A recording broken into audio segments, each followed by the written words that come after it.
सारे दिन में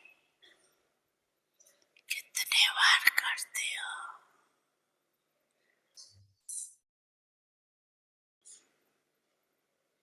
और कितने समय में करते हो?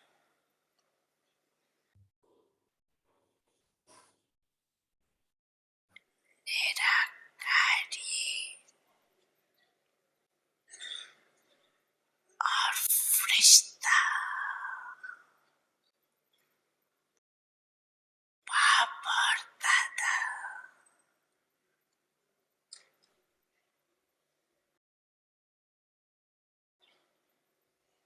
अभी अभी निराकारी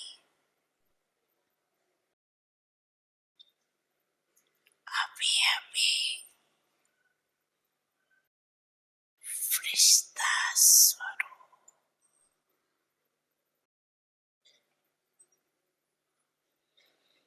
दोनों में देवान नहीं,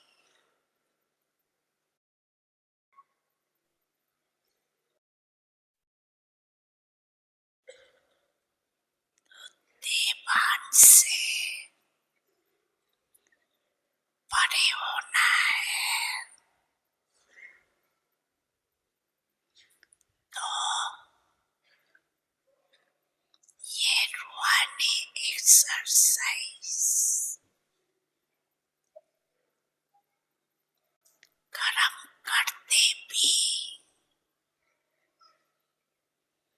अपने ड्यूटी बजाते हुए भी एक सेकंड में अभ्यास कर सकते।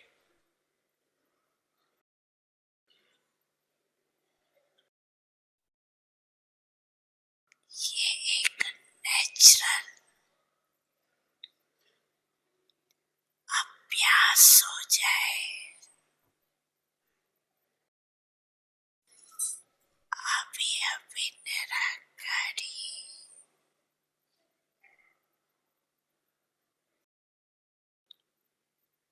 अभी अभी फरिश्ता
निराकारी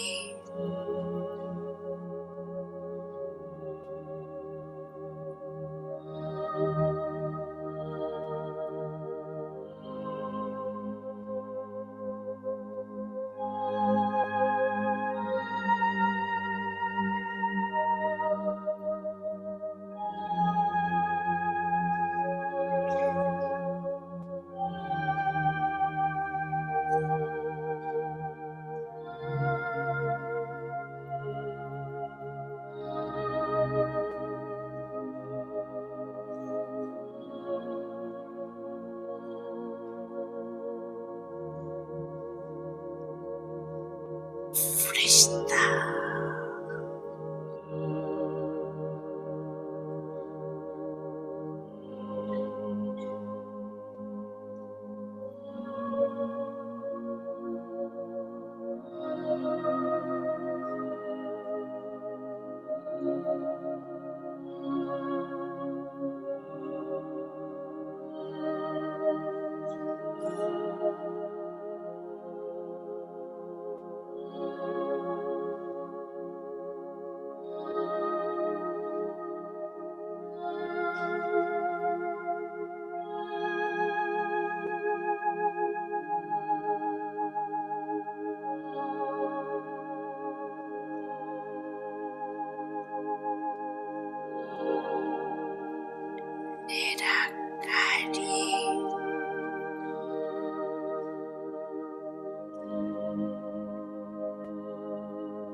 अच्छा, ऐसे निरंतर भाव।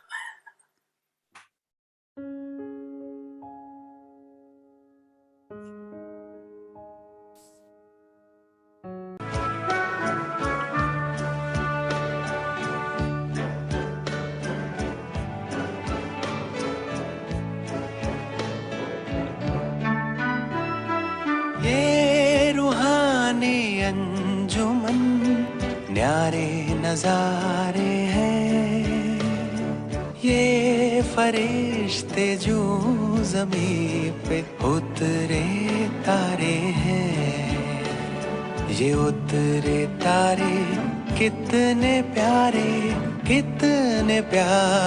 हैं। ये फरिश्ते जो ज़मीं पे उतरे तारे हैं।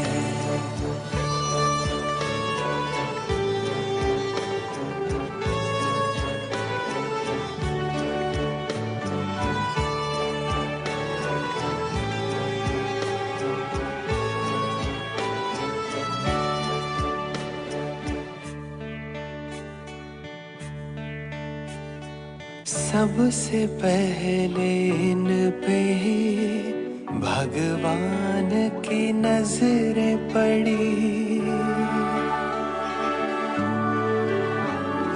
सबसे पहले इन पे ही भगवान की नजरें पड़ी। मेरी आशाओं के दीपक तुमसे ही उम्मीदें बड़ी। जाने कितनी बार, जाने कितनी बार, जाने कितनी बार जन्नत ये उतारे हैं। ये फरिश्ते जो ज़मीं पे उतरे तारे हैं, ये उतरे तारे कितने प्यारे हैं। ये फरिश्ते जो ज़मीं पे उतरे तारे हैं।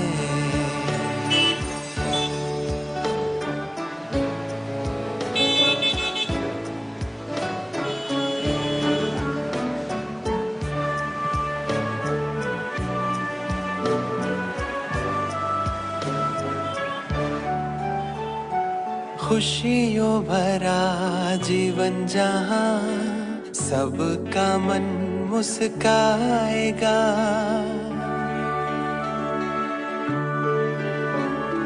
खुशियों भरा जीवन जहाँ सबका मन मुस्काएगा। कहते हैं जन्नत जिसे वो ज़मीं पर आएगा। नैनों से नव युग के, नैनों से नव युग के, नैनों से नव युग के छलकते इशारे हैं। ये फरिश्ते जो ज़मीं पे उतरे तारे हैं, ये उतरे तारे कितने प्यारे हैं। ये फरिश्ते जो ज़मीं पे उतरे तारे हैं।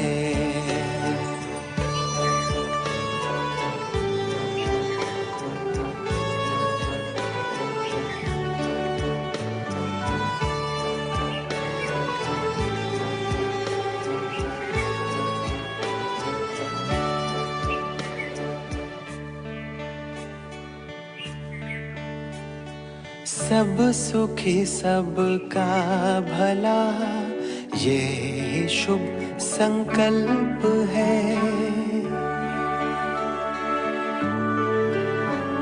सब सुखी सबका भला ये शुभ संकल्प है।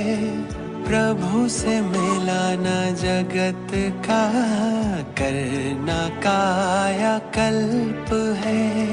बेसहारों के बेसहारों के बेसहारों के मसीहा सबके सहारे हैं। ये फरिश्ते जो ज़मीं पे उतरे तारे हैं, ये उतरे तारे कितने प्यारे हैं। ये फरिश्ते जो ज़मीं पे उतरे तारे हैं, ये रूहानी अंजुमन न्यारे नजारे हैं। ये फरिश्ते जो ज़मीं पे उतरे तारे हैं, ये उतरे तारे कितने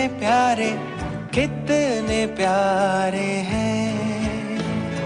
ये फरिश्ते जो ज़मीं पे उतरे तारे हैं, ये फरिश्ते जो ज़मीं पे उतरे तारे हैं।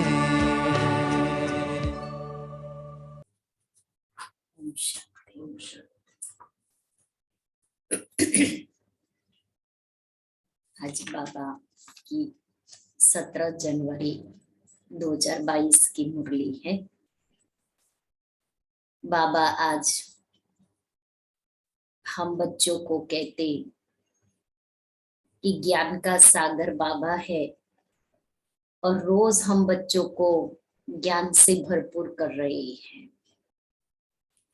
तो अपनी बुद्धि रूपी झोली को रत्नों से भरपूर करना है। कभी भी किसी भी बात में मूंझना नहीं है, लेकिन सच्चे बाप के साथ सच्चे दिल से याद करना है। दूसरा बाबा ने कहा कि मुक्ति और जीवन मुक्ति देने वाला बाबा है, और वही बाबा हमें राजयोग के द्वारा सिखा रहे हैं। तो तुम बच्चों का राजयोग अर्थात योग एक बाप से ही होना चाहिए। और बाबा जो योग सिखा रहा है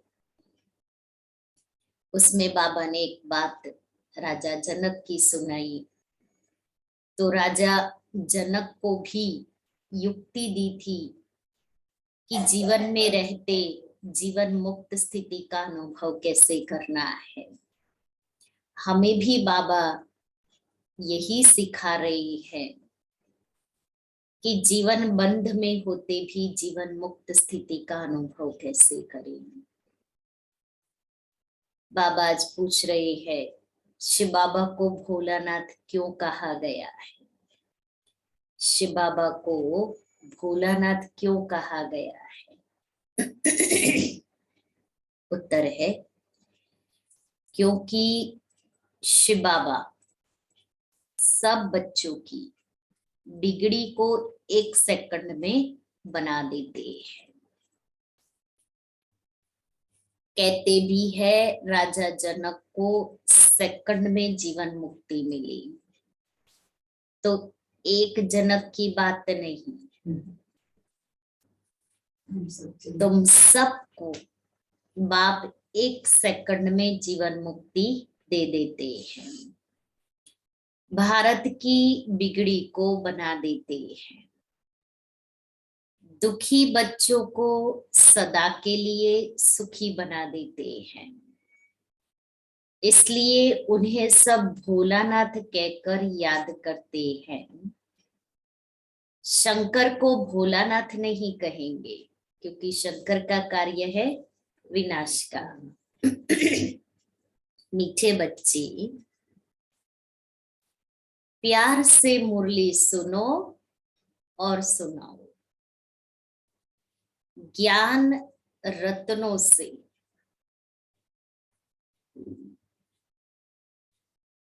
अपनी झोली भरपूर करो,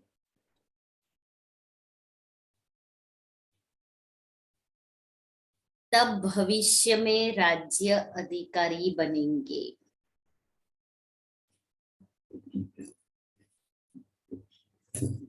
गीत है, भोलेनाथ से निराला कोई और नहीं, बिगड़ी को बनाने वाला कोई और नहीं।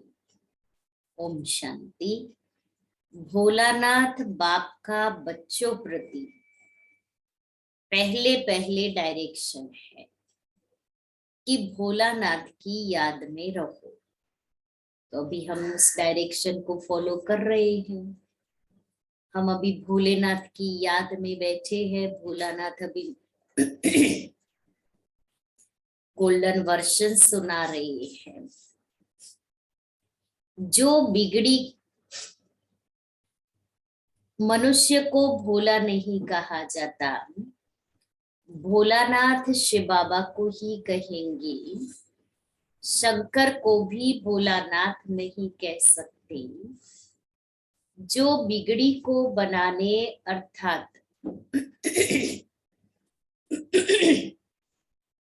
दुखी को सुखी बनाने वाला है, उसको ही भोलानाथ कहा जाता है। बिगड़ी भी भारतवासियों की है, तो भारत की बिगड़ी को बनाने वाला भी जरूर भारत में ही आएगा। बिगड़ी को बनाने की युक्ति सेकंड में बतलाते हैं। जनक को भी युक्ति दी थी। बिगड़ी भी कोई एक की नहीं बनती।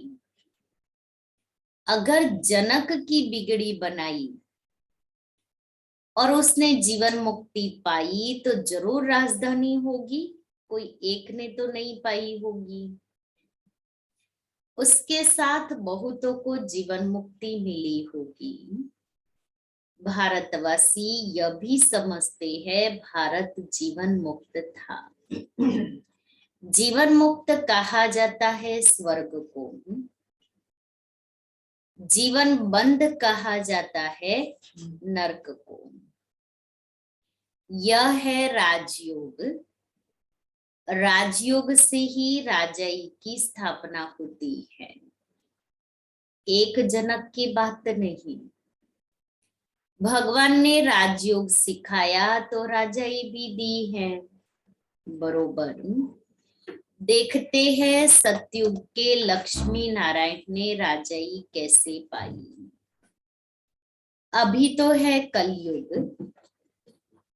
प्रजा का प्रजा पर राज्य स्थापन हो चुका है। यह है पंचायती राज्य। इसके बाद है सतयुग। तुम जानते हो लक्ष्मी नारायण ने आगे जन्म में ऐसा कर्तव्य किया है, तब सूर्यवंशी राजाई पाई है। फिर है चंद्रवंशी, वह तो राज्य की ट्रांसफर होती है। सतयुग के महाराजा महारानी विथ रिस्पेक्ट श्री राम और श्री सीता को राज्य देते हैं। तुम जानते हो गीता है सर्वोत्तम धर्मशास्त्र, जिससे 3 धर्म स्थापन होते हैं। देवता, ब्राह्मण, देवता और क्षत्रिय, 3 धर्म स्थापन होते हैं। और हर एक धर्म का शास्त्र एक ही होता है, गीता। संगम का भी एक ही शास्त्र है। महिमा भी गीता की है, जिससे सबकी सद्गति होती है। तो सद्गति करने वाला एक ही है। गीता में बरोबर रुद्र ज्ञान यज्ञ का वर्णन है, जिससे इस पुराने नरक का विनाश होता है और स्वर्ग की स्थापना भी होती है। इसमें मूंझने की तो कोई बात ही नहीं। बाबा ने समझाया है, पहले पहले बाप का परिचय देना है कि विश्व में स्वर्ग की स्थापना करने वाला विश्व का मालिक ठहरा, वह है सबका बाप। फिर यह लक्ष्मी नारायण है विश्व के मालिक। उन्हों को जरूर शिव बाबा ने राज्य दिया होगा। अभी तो कलयुग है, भारत कौड़ी जैसा है, कर्ज बढ़ता जा रहा है, इसलिए सोना लेने का प्रबंध करते रहते हैं। भारत फिर हीरे जैसा कैसे बनेगा? लक्ष्मी नारायण को स्वर्ग की राजाई मिली है ना।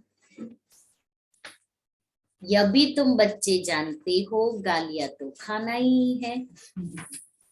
नंबर 1 आत्मा ने गालियां खाई तो हमें खानी पड़े, कौन सी बड़ी बात है। बिना गालियां खाए कोई राजाई थोड़ी मिलने वाली है। दादियों का अनुभव सुनते हैं तो हम देख रहे हैं ना कि दादियां भी जब सेवा के फील्ड में गई तो दादियों ने भी क्या क्या नहीं सुना है। भारत में देवताएं भी गाली खाते आए हैं और देश वाले तो बहुत महिमा करते हैं। वह जानते हैं यह प्राचीन भारत के मालिक थे। अभी तुम बच्चे प्रैक्टिकल में देख रहे हो, तुम बच्चों में जो विशाल बुद्धि है उन्हों को ही खुशी होगी। क्यों क्यों विशाल बुद्धि जो है उनको खुशी होगी? क्योंकि उसका मनन चिंतन चलता रहेगा, मुरली के ऊपर उसका मंथन चलेगा, फिर वो सेवा करेंगे तो सेवा से खुशी मिलेगी। धारणा भी करेंगे तो धारणा से भी खुशी और शक्ति दोनों मिलेगी। विशाल बुद्धि वह है जो धारण कर फिर दूसरों को कराते हैं। ऐसे मत समझो वहां सत्संगों आदि में तो 5-10 हजार लोग रोज आते हैं, यहाँ तो इतने आते नहीं है। कल एक नई आत्मा आई कहती है यहाँ तो भीड़ नहीं होती है, बाहर मंदिरों में तो बहुत भीड़ होती है। मैंने कहा सोना और हीरा खरीदने की हर कोई की ताकत नहीं होती है, वो तो करोड़ों में से कोई ही खरीदते हैं, क्योंकि हीरा बहुत वैल्यूएबल होता है। तो बाबा भी कहता है ये ज्ञान रतन है, ये ज्ञान हीरे है। कोई सवाल करे हर कोई की કૃષ્ણના મંદિરમાં ભીડ હોય છે, ધક્કા ધક્કી હોય છે, કોઈ શિવના મંદિરમાં જોઈ આ તો પ્રેક્ટિકલ એક્ઝામ્પલ અત્યારનો છે।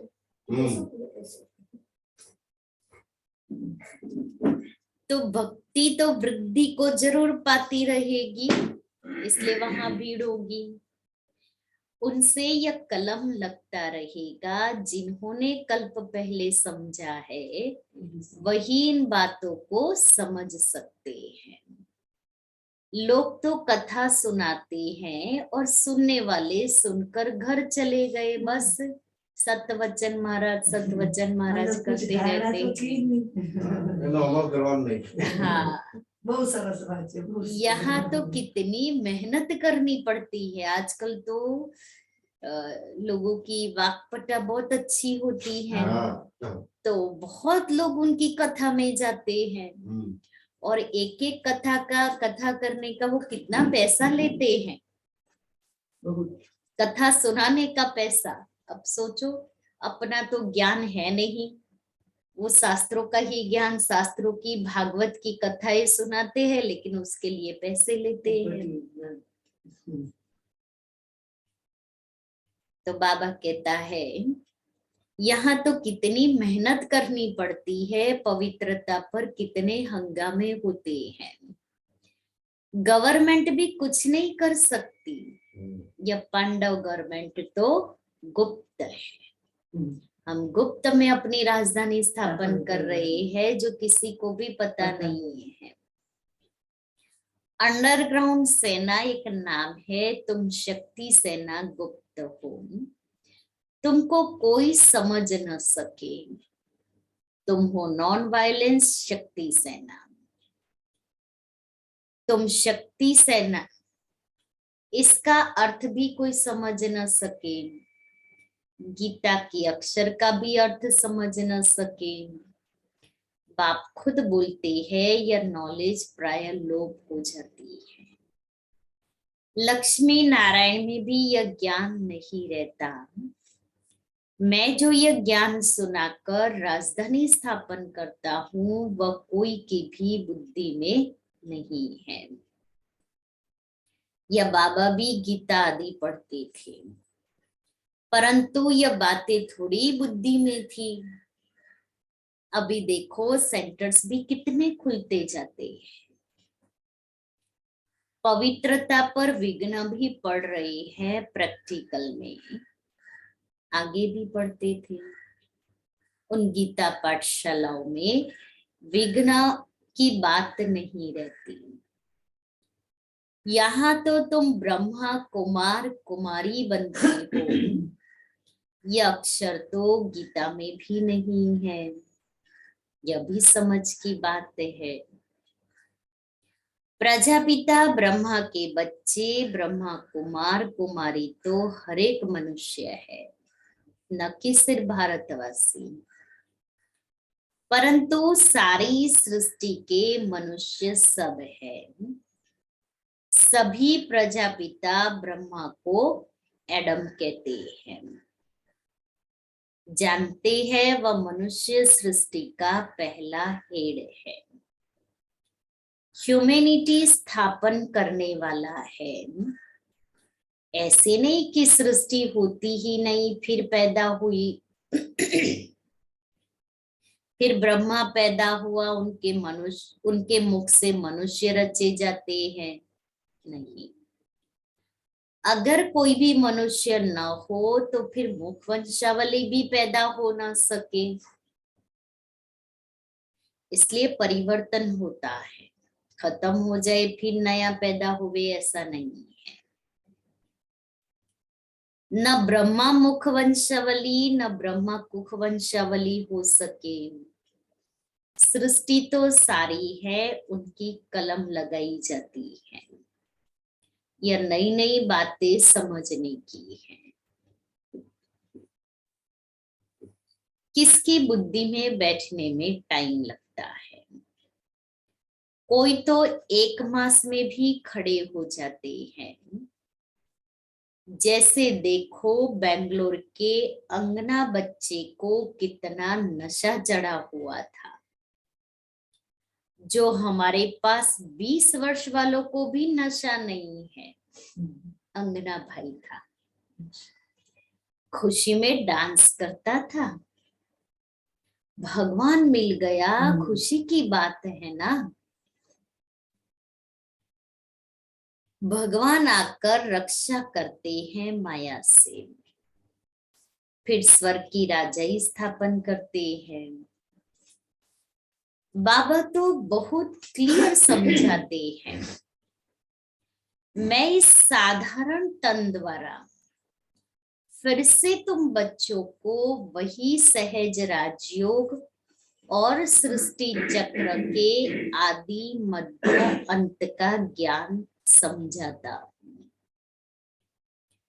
तुम कह सकते हो आओ तो हम आपको सतयुग से लेकर कलयुग अंत तक की हिस्ट्री सुनाए कि अब फिर से कैसे सतयुग आने वाला है। जरूर सिखाने वाला भी होना चाहिए। हमको सिखलाते हैं तब तो हम समझा सकते हैं ना। बाकी तो जो गीता सुनाने वाले हैं उनसे तो तुम लोगों ने बहुत सुना है, बहुत लेक्चर्स होते रहते हैं। परंतु वो इस धर्म के न होने के कारण इस तरफ खींचते नहीं है। देवी देवता धर्म के न होने कारण वो खींच करके चले नहीं आते। जब तुम्हारा प्रभाव निकलेगा फिर वृद्धि होगी। और वो प्रभाव कैसे निकलेगा? संगठित रूप में जब हम योग के वाइब्रेशंस चारों तरफ फैलाएंगे तब प्रभाव निकलेगा। और इसीलिए ही देखो, ड्रामा अनुसार, समय अनुसार बाबा ने हम सभी बच्चों को पूरे विश्व में ये वाइब्रेशंस फैलाने के लिए ये संयुक्त ज्वालामुखी एक की याद की भट्ठी का प्रोग्राम दिया है।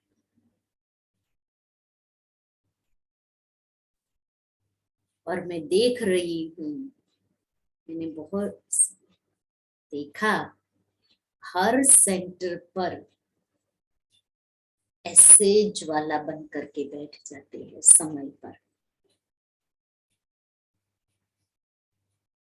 तो हमें भी बाबा ने ये गोल्डन चांस दिया है। वैसे तो हम सारा टाइम वही करते रहते हैं। ये 3 दिन हम अपने आप को भी एक कंगन बांध ले।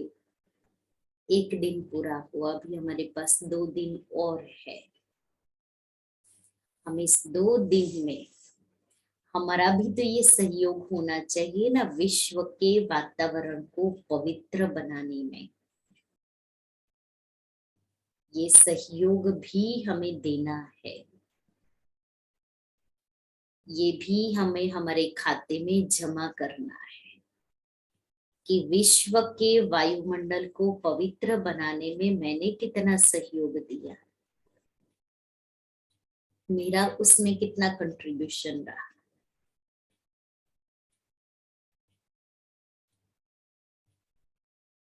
तो बाबा कहता है, जब तुम्हारा प्रभाव निकलेगा फिर वृद्धि होगी। दुखी अशांत आत्माओं को सुख और शांति देना, ये हम बच्चों का कार्य है। धीरे धीरे वृद्धि होती रहेगी ना। योग का वायुमंडल बनेगा तो आत्माएं खींच करके इस वायुमंडल में आएगी, तो वृद्धि होगी। यह तो जानते हैं भारत कितना कंगाल है। मनुष्य भूख बहुत मरते हैं, दुखी होते हैं, भगवान की भक्ति करते हैं।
तो भगवान की भक्ति करते हैं कि आकर दुख से छुड़ाओ।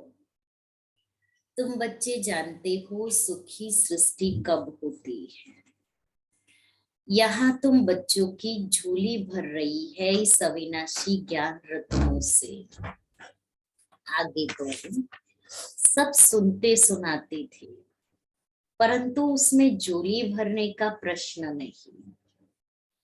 झोली अभी सिर्फ तुम्हारी ही भर रही है, और जो टेप सुनेंगे व मुरली पढ़ेंगे वह सुन रहे होंगे, वह भी झोली भर रहे हैं।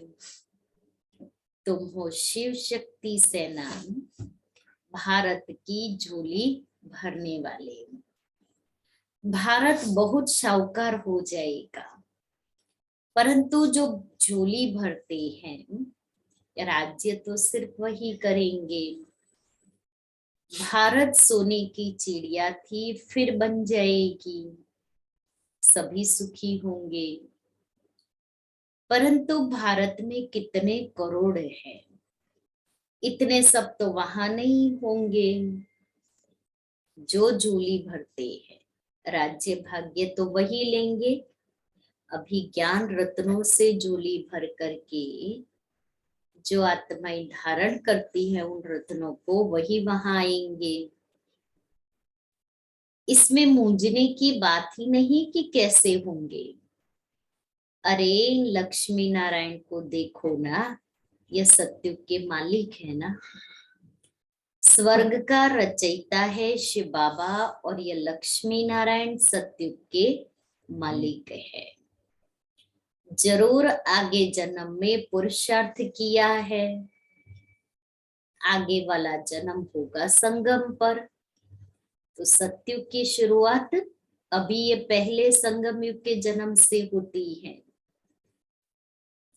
संगम कल्याणकारी है ना, क्योंकि संगम युग पर ही तो दुनिया बदलती है। तो जरूर कलयुग और सत्युग के बीच में ज्ञान दिया होगा, और ये कलयुग और सत्युग के बीच का जो संगम है वो तो किसी को पता ही नहीं है कि यही परिवर्तन का समय है, यही बाप और बच्चों के मिलन का समय है, यही अपने अंदर ईश्वरीय और दैवी संस्कार भरने का समय है, यही सेवा द्वारा भाग्य बनाने का समय है। तो ये बीच का जो समय है वो किसी को पता नहीं। इसलिए बाबा कहता संगम युग हीरे तुल्य युग है, जहां हम हीरे जैसा बन रहे हैं। तो अब फिर से दे रहे हैं। फिर कोई कहे कि निराकार परमात्मा कैसे आकर राजयोग सिखाएंगे, तो तुम त्रिमूर्ति दिखाओ, त्रिमूर्ति का चित्र दिखाओ और समझाओ कि कैसे शिव बाबा आकर के इन तीन देवताओं द्वारा अपना कार्य करते हैं। ब्रह्मा द्वारा स्थापना, तो जो स्थापना करेंगे वही पालना भी करेंगे। जैसे क्राइस्ट ने स्थापना की क्रिश्चियन धर्म की, तो फिर पालना के लिए पोप भी जरूर उनको बनना पड़े, क्राइस्ट की आत्मा को ही पोप बनना पड़े, वापिस तो कोई जा ना सके। पालना जरूर करनी है।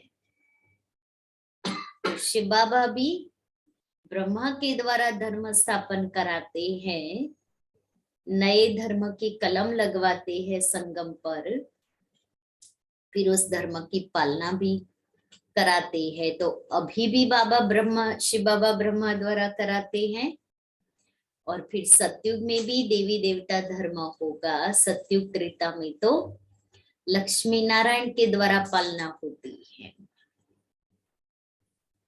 पुनर्जन्म लेना ही है, नहीं तो सृष्टि बढ़े कैसे।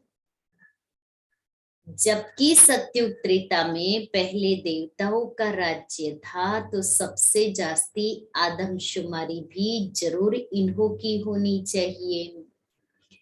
फिर क्रिश्चियंस की जास्ती क्यों, फिर लाखों वर्ष की भी कोई बात नहीं है।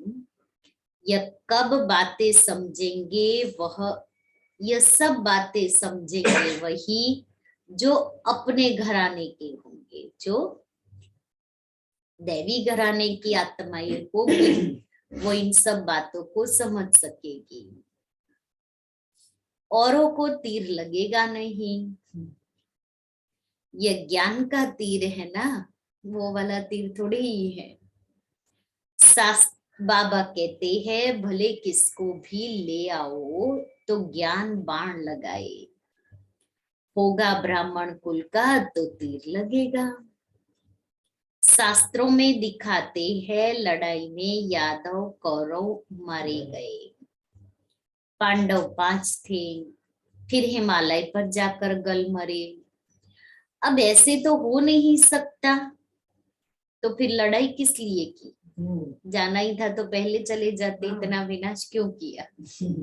कुछ ऐसी बातें बाबा कहता है ही नहीं। एक्चुअली पांडव देह भान से गल गए, जो उन्होंने बताया पहाड़ों पर चले गए। गाया भी जाता है जीव घाती महापापी, आत्मा का कभी घात नहीं होता है। आत्मा खुद जाकर शरीर का घात अथवा विनाश करती है। अब पांडव जिन्हों को श्रीमत देने वाला परमात्मा था, वह जाकर पहाड़ों पर गले, यह तो हो नहीं सकता। अच्छा, वह तो 5 पांडव थे, बाकी और पांडव कहाँ गए। सेना तो दिखाई नहीं है। तुम जानते हो विनाश कैसे होगा, तुम देखेंगे भी विनाश, इन आंखों से देखेंगे। तुम बच्चों को साक्षात्कार भी जरूर होंगे। शुरू में तुमको बहुत साक्षात्कार होते थे, कभी लक्ष्मी को कभी नारायण को इनवाइट करते थे। एकदम शुरू शुरू की बात है ये, जब बाबा ने इस यज्ञ की स्थापना की। कितने साक्षात्कार होते थे। फिर पिछाड़ी के टाइम जब हाहाकार होगा, तब फिर तुमको साक्षात्कार होंगे। हंगामे होंगे तो तुम बच्चे आकर यहाँ इकट्ठे होंगे। इसलिए मधुबन में जास्ती मकान बनाते रहते हैं। कईयों को होता है ना, क्यों इतना बनाते रहते हैं। जब चारों तरफ दुनिया में हाहाकार होगा, तब मधुबन में लेकिन कौन जा सकेगा, सब नहीं जा सकेंगे। जिनकी बुद्धि की लाइन क्लियर होगी, उनको टचिंग होगा और वो आत्माएं जाएगी, उनको टचिंग होगा। वो बाबा ने कहा है कि वो last plane, last train, last bus होगी, उसके बाद सब बंद हो जाएगा। तो इतनी बुद्धि की लाइन क्लीन एंड क्लियर चाहिए, जो बाबा की टचिंग मिले। फिर बाबा ने एक बात और सुनाई थी कि अगर बुद्धि की लाइन क्लीन और क्लियर होगी, तो आपके पांव वहां ही जाएंगे जहां सेफ स्थान होगा। तो वो टचिंग मिलेगी तब वहां हमारे कदम जाएंगे ना, ऐसे थोड़ी चले जाएंगे। तो उसके लिए कोई एक दिन हम उसी टाइम बैठ गए और मुझे बाबा की टचिंग मिले? बहुत काल का अभ्यास चाहिए अपने मन और बुद्धि को साइलेंस्ड रखने का, मन और बुद्धि को क्लीन एंड क्लियर रखने का। तब जाकर के उस समय अगर हम बाबा की याद में बैठेंगे, क्योंकि चारों तरफ तो हाहाकार चलता होगा, चारों तरफ तो विनाश के नजारे दिखाई देते होंगे। उस समय में हम बाबा की याद में बैठेंगे और बुद्धि क्लीन एंड क्लियर होगी तो बाबा की टचिंग मिलेगी, मना बाबा की टचिंग को हम कैच कर सकेंगे। अभी हम किसी को फोन करते हैं और वो किसी और व्यक्ति के साथ बात कर रहा है तो क्या बताता है?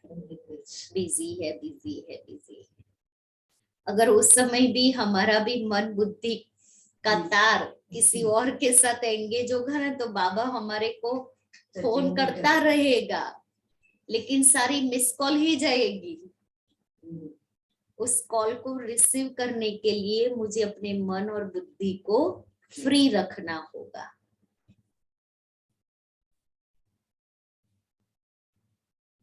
तो फिर तुम बच्चों को इन साक्षात्कार से खुशी में लाते रहेंगे, परंतु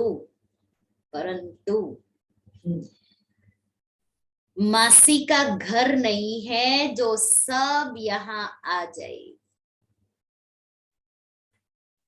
हम सोचे हम तो बाबा के बच्चे हैं ना, जब ऐसा कुछ होगा ना तो मधुबन चले जाएंगे, नहीं जा सके। बाबा ने कंडीशन ही ये बताई है कि बुद्धि की लाइन क्लियर होगी। जो सपूत बच्चे, अंडरलाइन, जो सपूत बच्चे बाबा के मददगार होंगे वही आएंगे। अब पूछो अपने से, मैं ऐसा सपूत बच्चा हूं, आज्ञाकारी फरमानबरदार हूं, बाबा का मददगार बच्चा हूं, तो उनको टचिंग मिलेगी और वो टचिंग के साथ चल पड़ेंगे।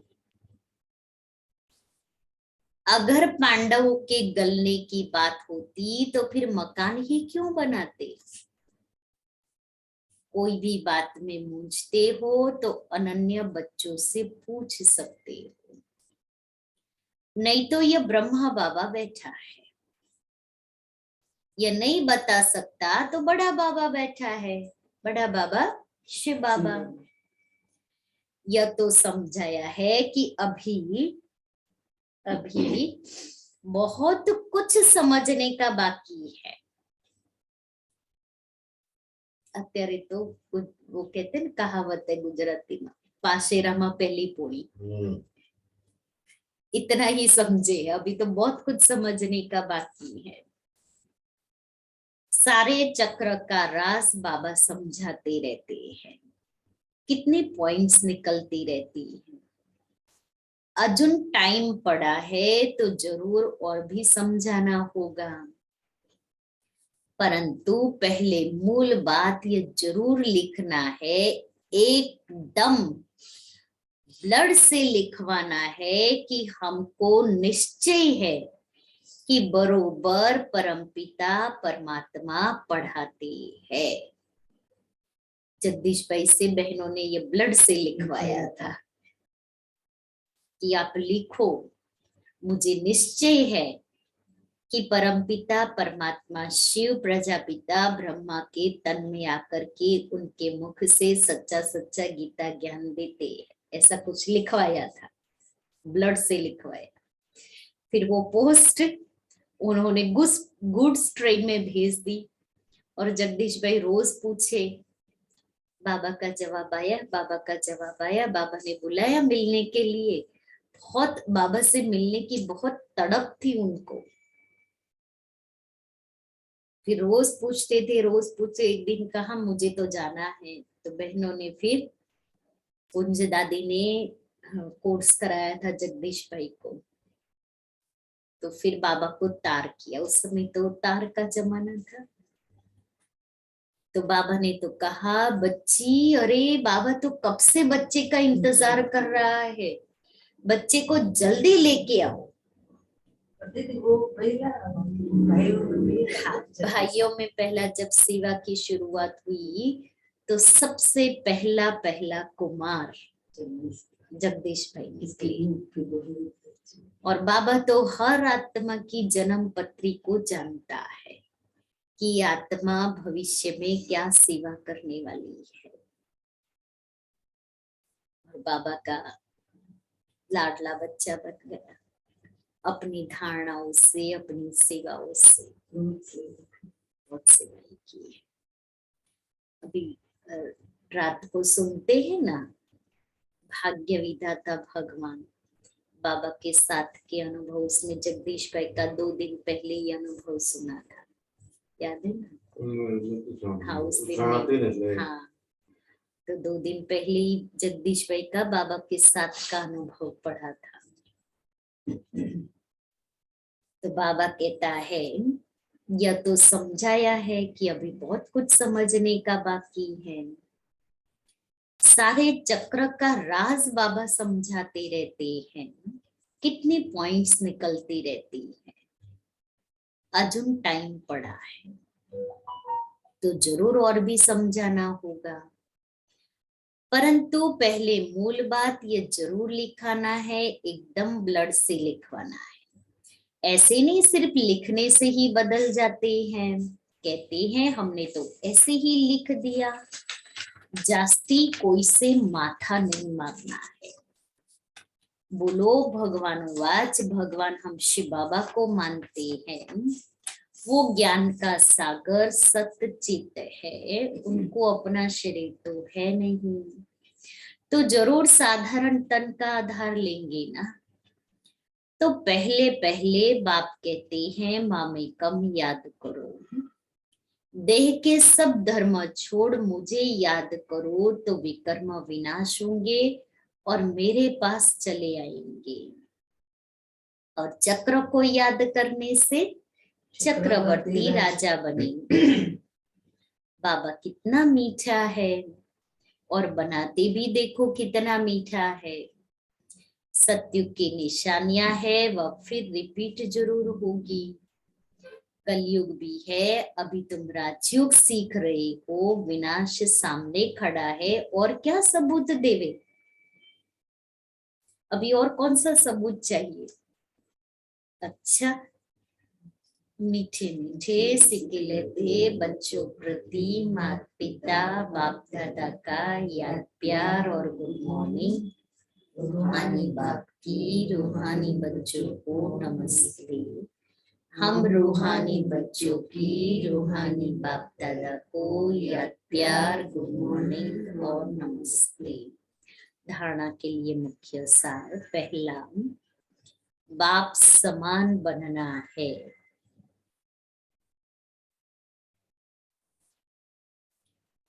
भगवान आकर माया से हमारी रक्षा करते हैं।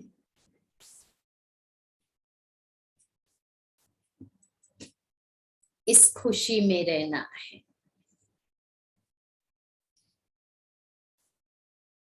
दूसरा है, किसी भी बात में मूंझना नहीं है।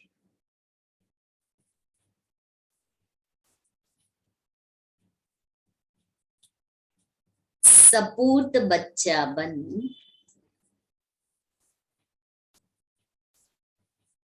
बाप का पूरा पूरा मददगार बनना है।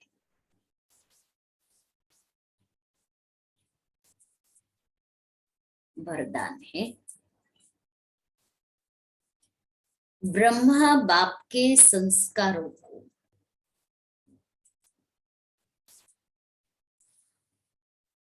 स्वयं में धारण करने वाले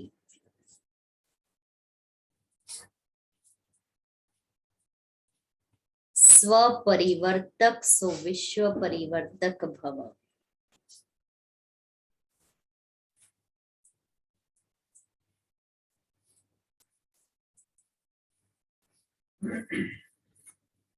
जैसे ब्रह्मा बाप ने जो अपने संस्कार बनाए वह सभी बच्चों को अंत समय में याद दिलाए। निराकारी, निर्विकारी और निरहंकारी। तो यह ब्रह्मा बाप के संस्कार ही ब्राह्मणों के संस्कार नेचुरल हो। सदा इन्हीं श्रेष्ठ संस्कारों को सामने रखो। सारे दिन में हर कर्म के समय चेक करो कि तीनों ही संस्कार इमर्ज रूप में है। इन्हीं संस्कारों को धारण करने से स्व परिवर्तक सो विश्व परिवर्तक बन जाएंगे। श्लोगन है, अव्यक्त स्थिति बनानी है। आज वही है ना फरिश्ता स्वरूप। तो अव्यक्त स्थिति बनानी है तो चित्र को न देख, चित्र माना देह, तो चित्र को न देख, चैतन्य और चरित्र को देखो।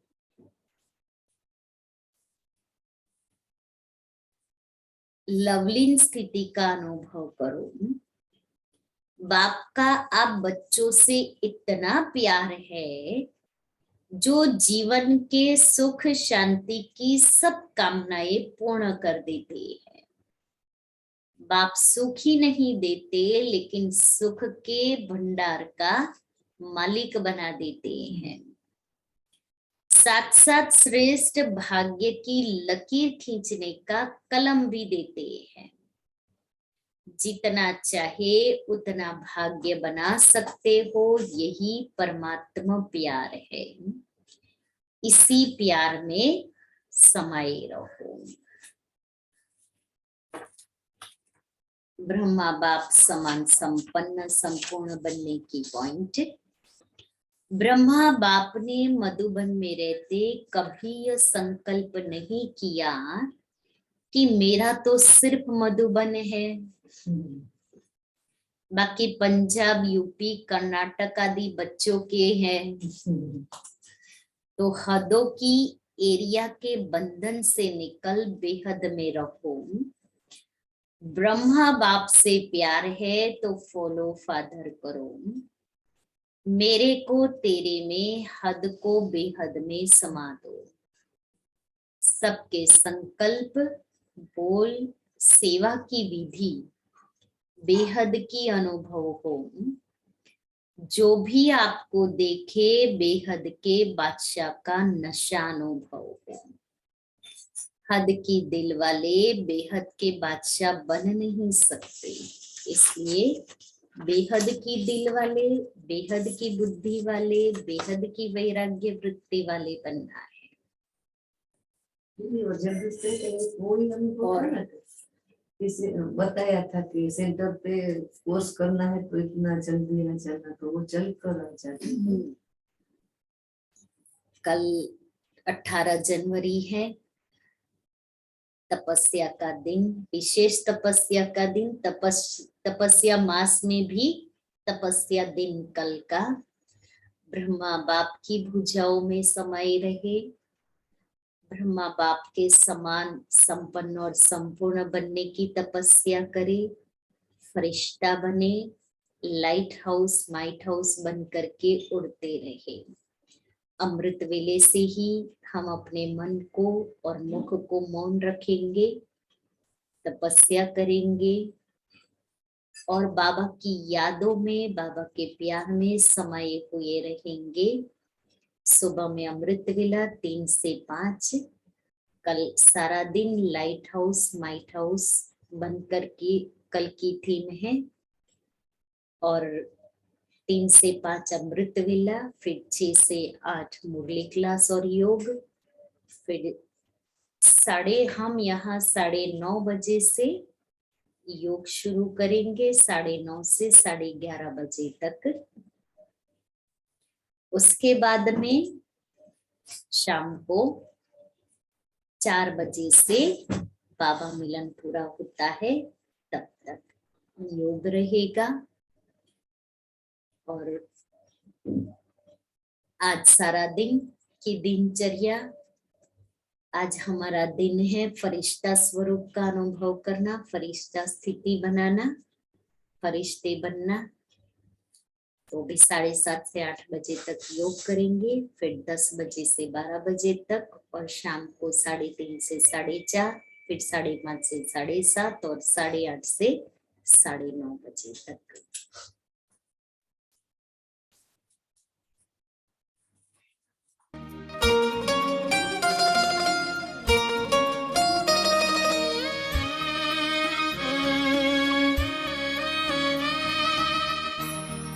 मेरे मन फरिश्ता बन उड़ जा मीठे वतन। मेरे मन फरिश्ता बन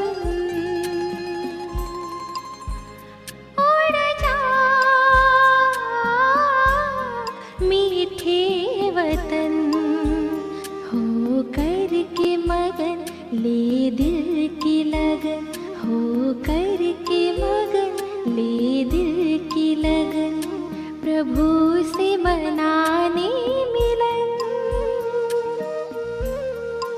मेरे मन फरिश्ता बन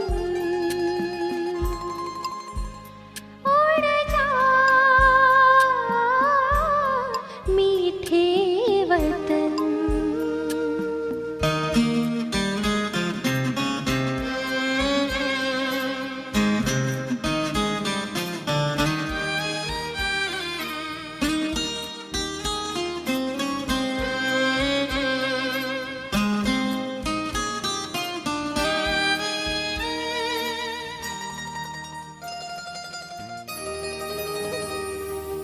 झिलमिल झिलमिल झिलमिल झिलमिल करता हुआ वो रूप अनोखा बनाकर, रोशनी से सजा हुआ वो दिव्य नूर फैलाकर, मेरे दिव्य नयन देकर किरण जग को करे पावन। मेरे मन फरिश्ता बन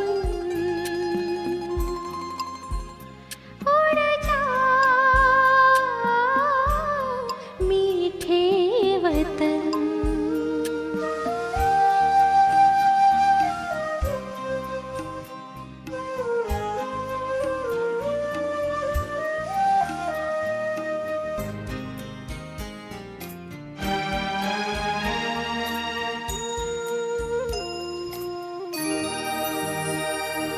छत्र छाया बनकर, छत्र छाया बनकर शिव ज्योति वो सर्व शक्तियाँ भर रहे, सुख शांति और पवित्रता से श्रृंगार वो कर रहे। पुलकित मन आए मीठे वतन, अनुभव करे सघन। मेरे मन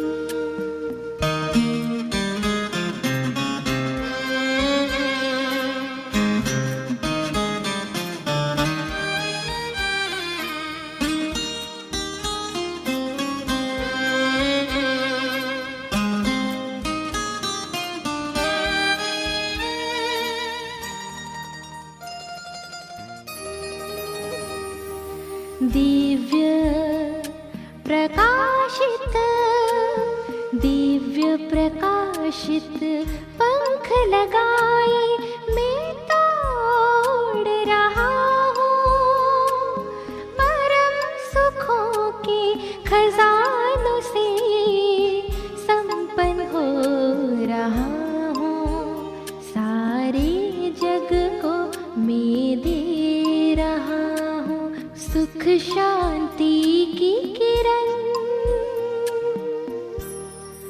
मेरे मन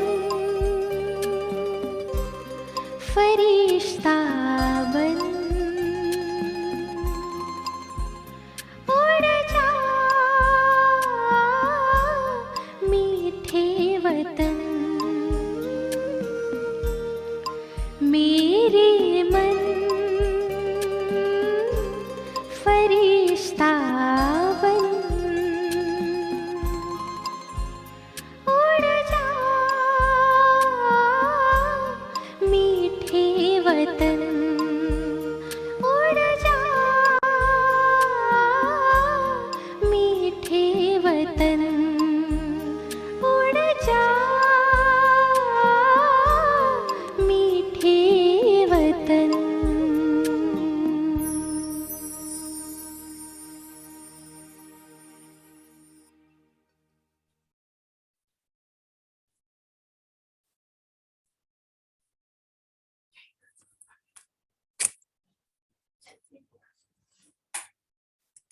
वही आधा घंटा योग है।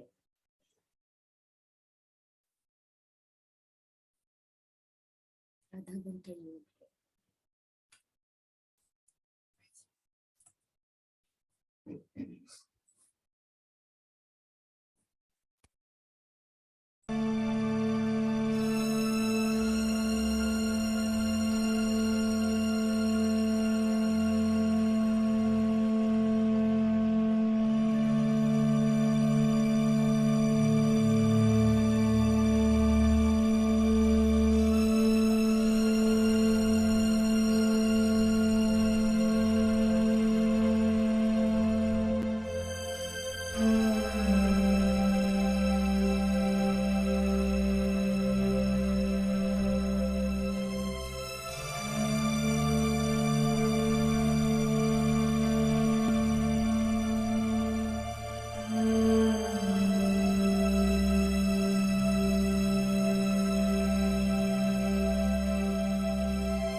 परेशान